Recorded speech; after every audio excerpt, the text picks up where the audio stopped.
শহীদ বুদ্ধিজীবী দিবসে রাজনৈতিক দলগুলোর শ্রদ্ধার মিছিলেও ছিল নির্বাচন নিয়ে শঙ্কামেঘ।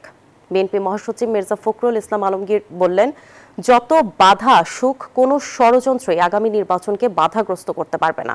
এছাড়া দেশের সংকটকালে দোষারোপের সংস্কৃতি থেকে বের হয়ে আসার আহ্বান উঠে আসে রাজনীতিবিদদের কণ্ঠে। রাষ্ট্রীয় আনুষ্ঠানিকতার পরপরই শহীদ বুদ্ধিজীবী স্মৃতিসৌধ খুলে দেওয়া হয় সর্বসাধারণের জন্য। স্কুল কলেজের শিক্ষার্থী, সামাজিক সাংস্কৃতিক সংগঠনের সদস্য, রাজনৈতিক দলের নেতাকর্মী আর সাধারণ মানুষ এসে শ্রদ্ধা জানান শহীদ বুদ্ধিজীবীদের প্রতি। সকাল ৯টায় বুদ্ধিজীবী স্মৃতিসৌধে শ্রদ্ধা জানায় বিএনপি। এ সময় দলটির মহাসচিব মির্জা ফখরুল ইসলাম আলমগীর বলেন, ৭১-এ বাংলাদেশের শ্রেষ্ঠ সন্তানদের পরিকল্পিতভাবে হত্যা করা হয়েছে।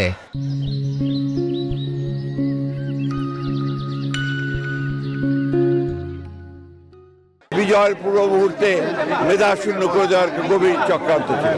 তারা স্বপ্ন দেখেছিলেন একটা অসাম্প্রদায়িক, গণতান্ত্রিক, বৈষম্যহীন একটা মানবিক রাষ্ট্র সরকার হবে, কিন্তু ৫৪ বছরে বাংলাদেশ সে পথে হাঁটতে পারেনি। পাকিস্তানি জমানার মতন এক দেশে দুই অর্থনীতি কায়েম হয়েছে। প্রতিক্রিয়া জানাতে গিয়ে আগামী নির্বাচন প্রসঙ্গ তুলে আনেন রাজনীতিকরা।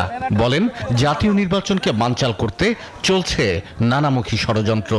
গণ অভ্যুত্থানকে নস্যাৎ করার জন্য গণ অভ্যুত্থানের যারা প্রতিচ্ছবি ছিল, যারা নায়ক ছিল, নেতা ছিল, যারা অংশগ্রহণকারী ছিল, তাদেরকে টার্গেট করে হত্যা করা হচ্ছে। যদি আমরা আমাদের মধ্যে ঐক্য গড়ে তুলতে পারি, সমস্ত নাশকতাকে মোকাবেলা করে আমরা নির্বাচন, গণভোট এবং গণতন্ত্রের পথে বাংলাদেশ হাঁটতে পারি। সমস্ত চক্রান্তকে ব্যর্থ করে দিয়ে এই দেশের মানুষ তাদের গণতান্ত্রিক যে অধিকার, সেই অধিকারকে প্রতিষ্ঠা করবে এবং আমরা বিশ্বাস করি যে যথাসময়ে, সঠিক সময়ে নির্বাচন অনুষ্ঠানের মধ্যে দিয়ে গণতান্ত্রিক অগ্রযাত্রা অব্যাহত।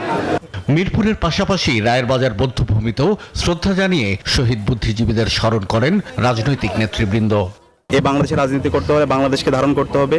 বাংলাদেশপন্থী যারা আছে তারা এই বাংলাদেশের রাজনীতি করবে। কথিত ফ্যাসিস্টরা আজকে পরিকল্পিতভাবে সারা দেশে অভ্যুত্থানের যে অর্জন সেটাকে ব্যর্থ করে দিতে চাইছে। ২০২৪-এর যে পরাজিত শক্তি, ফ্যাসিস্ট শক্তি, তারা পরাজিত হওয়ার পর এদেশকে নেতৃত্বহীন করার জন্য আমাদের জুলাই গণ অভ্যুত্থানের নেতৃত্বদেরকে টার্গেট করছে। দেশের সংকটকালে একে অপরকে দোষারোপের সংস্কৃতি থেকে বেরিয়ে আসার আহ্বানও উঠে আসে রাজনীতিবিদদের কণ্ঠে। শাহ আলী জয়, নিউজ 24, ঢাকা।